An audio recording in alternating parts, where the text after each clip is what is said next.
Pessoal, dá uma olhada no saque que eu fiz essa semana trabalhando pra internet com o YouTube, olha só. E esse aqui é o meu resultado com apenas um canal Dark, sem precisar aparecer e sem precisar investir absolutamente nada.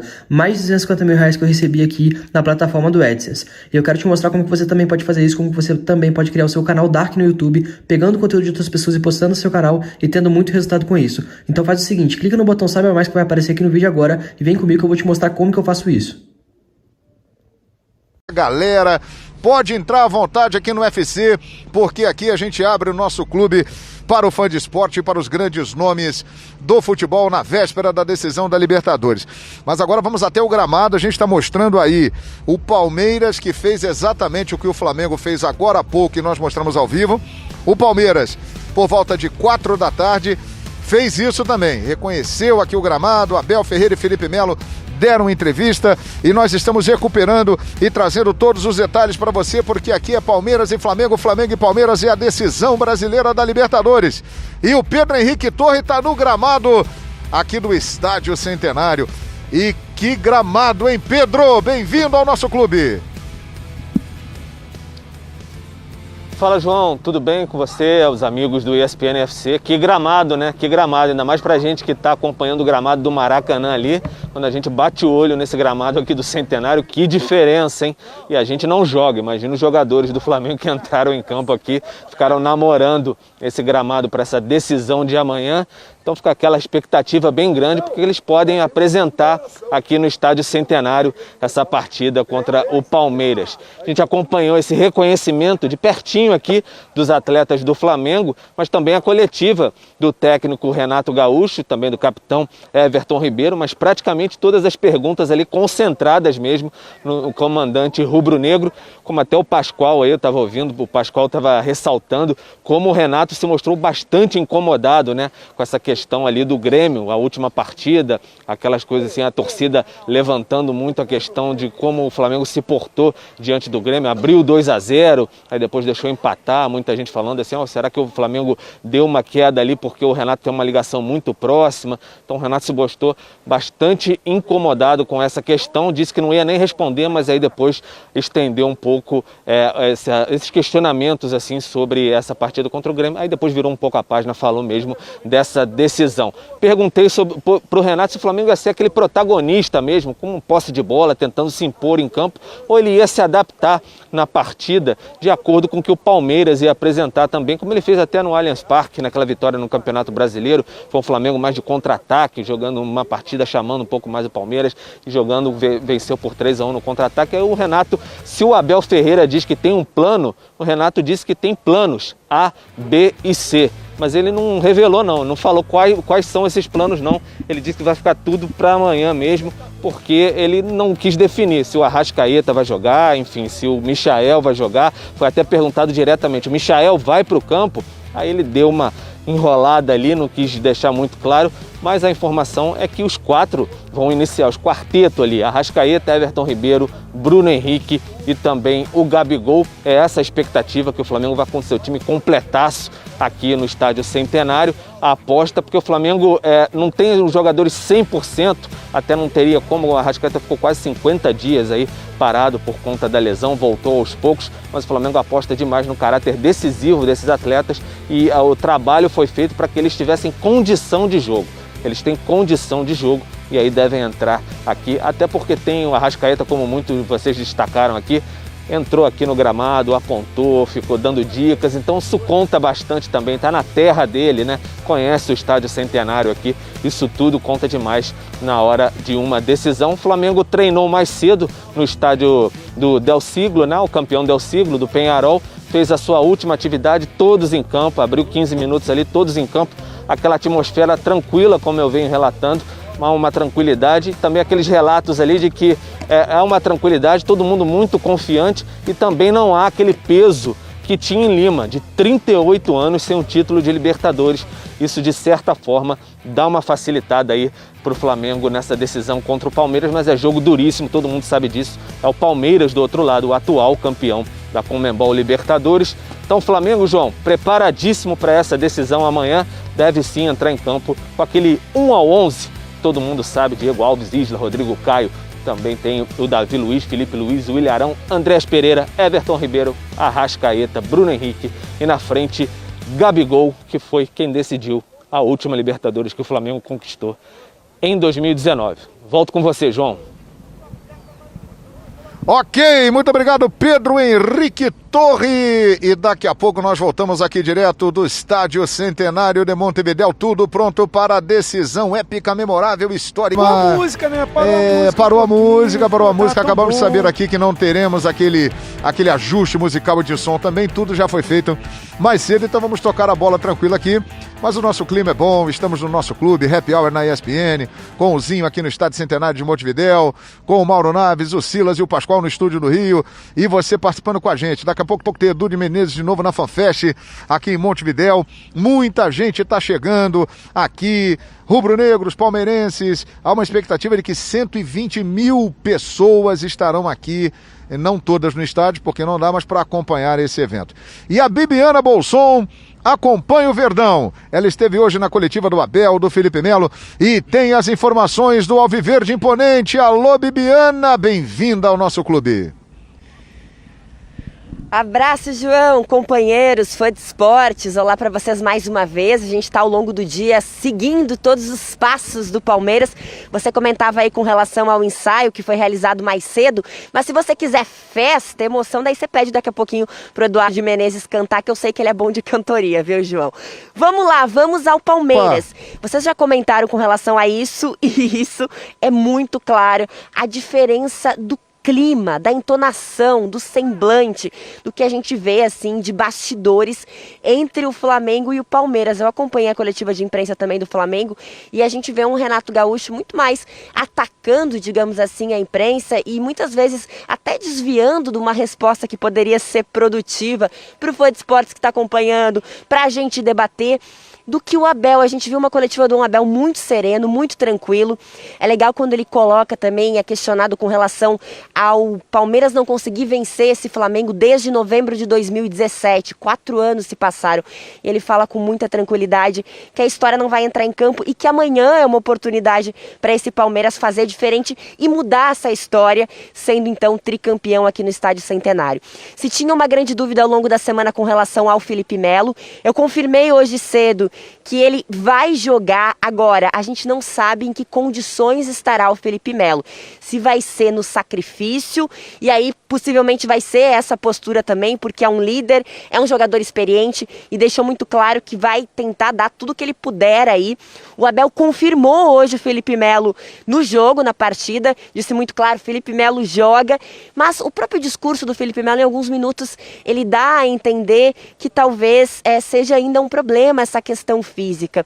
Então a gente não sabe se vai estar no seu 100%, mas sabemos que pelas características do jogador, pela personalidade do atleta, pelo que ele representa também e na confiança que o Abel Ferreira tem, eu colocaria ele entre os 11 aí do Palmeiras.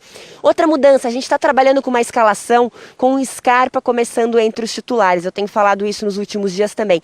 Mas há uma possibilidade de termos um Palmeiras diferente também com Danilo em campo e Felipe Melo. E aí o Felipe Melo fazendo uma posição mais defensiva, não especificamente aí no meio campo, aí o meio campo com o Danilo e o Zé Rafael sacando então o Scarpa para começar essa partida. Claro que são alguns detalhes que ainda estão sendo alinhados e eu conversava com alguns colegas que o Abel, nem os próprios jogadores sabem na véspera quais são aqueles que começam, os 11 que começam. Ele deixa realmente para a preleção, até para não causar nenhum tipo de desmotivação ou incômodo, ou gerar aquela reflexão assim do jogador ali, não tô entre os 11, como é que vai ser? Então, geralmente no dia do jogo, aí na preleção, são quando os atletas sabem quais são os 11 que começam. Então, com relação à escalação do Palmeiras, eu diria que a questão é essa.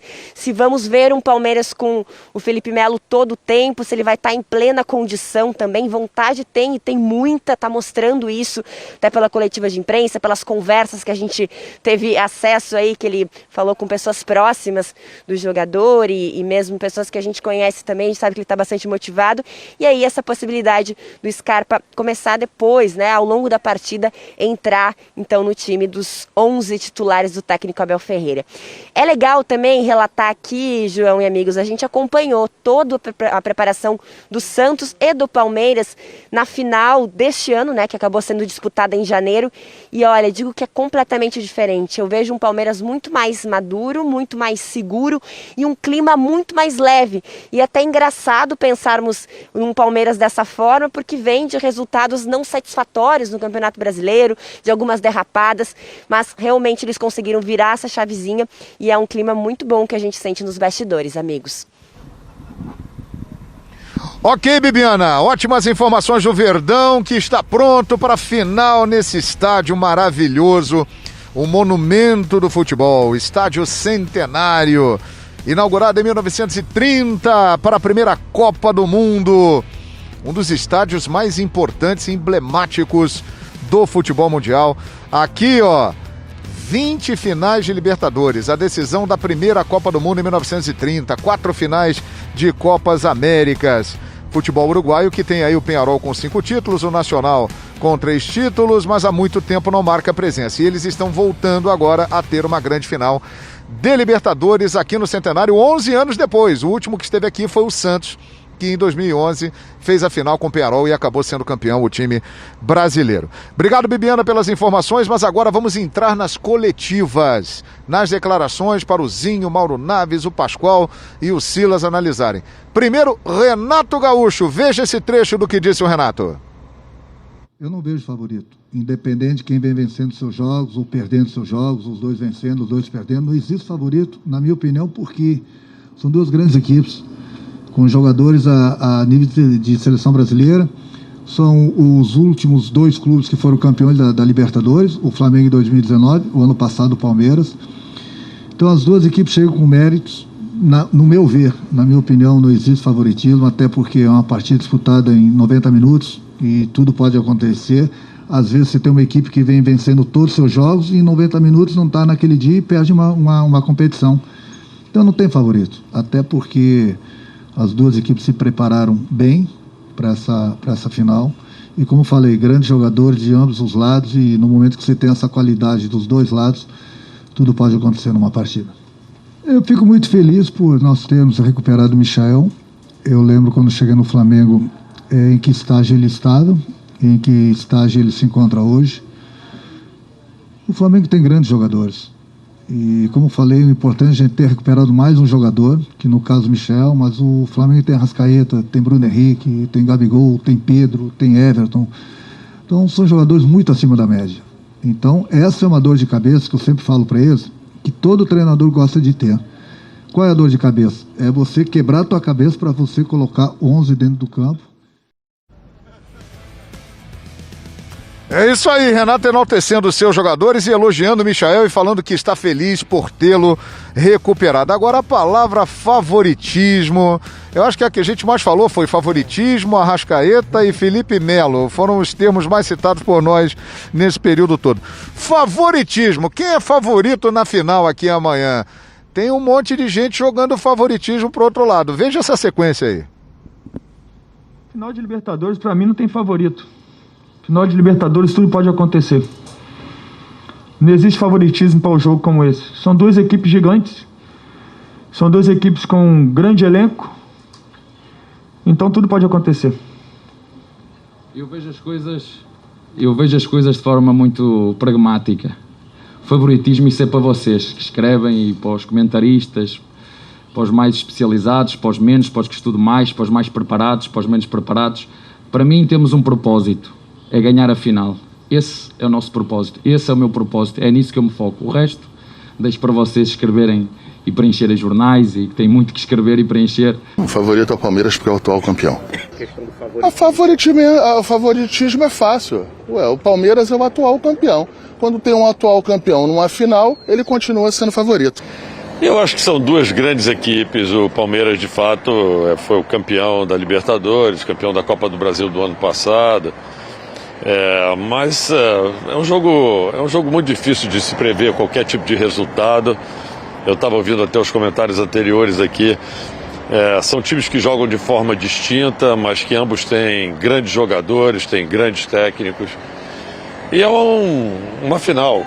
Tudo pode acontecer, né? Então, acho que não tem favoritismo realmente. Pois é isso aí, rapaziada, tá passando aqui, por isso que a gente tá dando tchauzinho, né? Tem muita gente em volta aqui da organização do evento, todo mundo acompanhando, ESPN FC ao vivo aqui também no Estádio Centenário. Pessoal aí do estúdio, hein? Depois eu venho aqui com meu amigozinho direto do Centenário, o Silas, Mauro Naves e Pascoal. O único que falou que tem favorito foi o Marcos Braz. Falou, o Palmeiras é favorito. Os outros falaram, não tem nada disso não e tal. É engraçado, esse negócio de favoritismo no Brasil, ele é desprezado totalmente. Eu nunca vi, 40 e tantos anos de profissão, nunca vi um treinador chegar na final e falar assim, opa, favoritismo? É comigo mesmo. Tô aqui, opa, o favorito? Claro, meu time joga mais, meu time é melhor, meu time chega em melhores condições. Porque o favoritismo não ganha jogo, meu senhor. O favoritismo nunca ganhou uma partida de futebol. Porque isso é decidido dentro de campo, né? Um dia bom, um jogador de um dia bom, magnífico, resolve um jogo desse aí. Aquela bola cruzada na área, e aí o Breno Lopes vai subindo. Aquilo levou quase uma eternidade para ele cabecear. E aí sai da cabeça dele, o John fica olhando, a bola vai entrando na rede, leva mais uma eternidade para entrar. 47 minutos do segundo tempo, o Pinola vai tirar a bola, ela vai quicando no pé esquerdo do Gabigol, e aí o Gabigol, pimba, faz o segundo gol e o Flamengo é campeão da Libertadores da América. Quebra qualquer favoritismo, né? Favoritismo, ele está apontando aquele que, para nós, ou de forma geral para os torcedores, né? Para aqueles que entendem que o seu time é favorito, aquele que tenha as maiores possibilidades de uma vitória. Você não pode... Eu vou falar por mim, né? Eu já vi nesses 59 dias, porque se não me falha a memória, depois que terminou a partida de classificação do Palmeiras contra o Atlético Mineiro, eram 59 dias para a final, né? 59 dias. O nosso primeiro programa aqui eram 57 dias para a final. E de 57 dias para cá, esse favoritismo já passou por mãos diferentes, pelos momentos diferentes vividos por cada equipe. Mas isso não ganha jogo.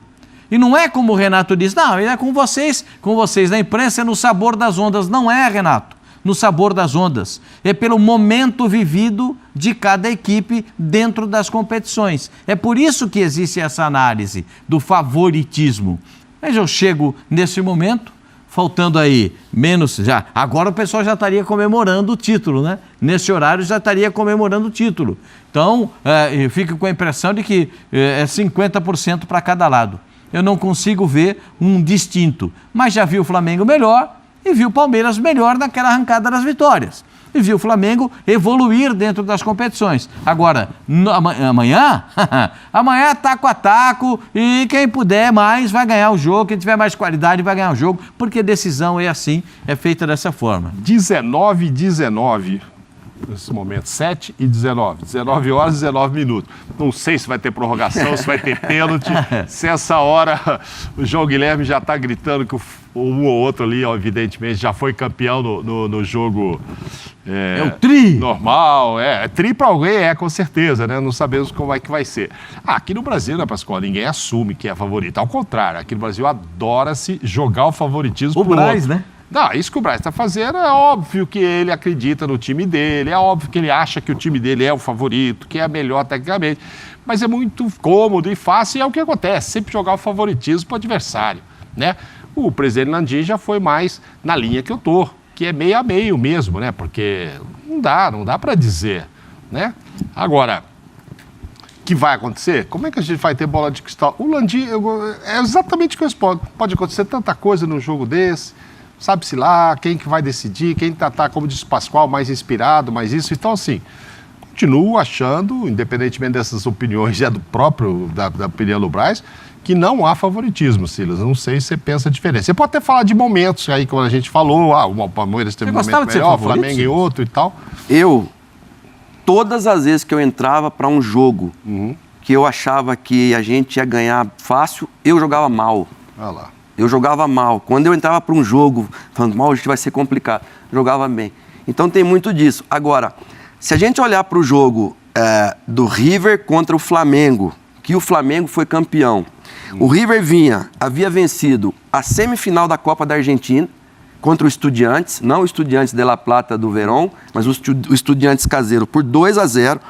Eles vinham de uma sequência de 8 jogos sem perder, e o último jogo que eles jogaram em casa foi contra o Rosário Central. Perderam para o Rosário Central, perderam a invencibilidade, bateram o Boca Juniors na semifinal dessa mesma Copa Libertadores e tinham como dúvida Enzo Pérez, tinham como dúvida Quinteiros, tinham como dúvida Matias Soares, foram para o jogo, eram os campeões da Libertadores, deram um baile no Boca lá no Santiago Bernabéu e vieram para o jogo contra o Flamengo.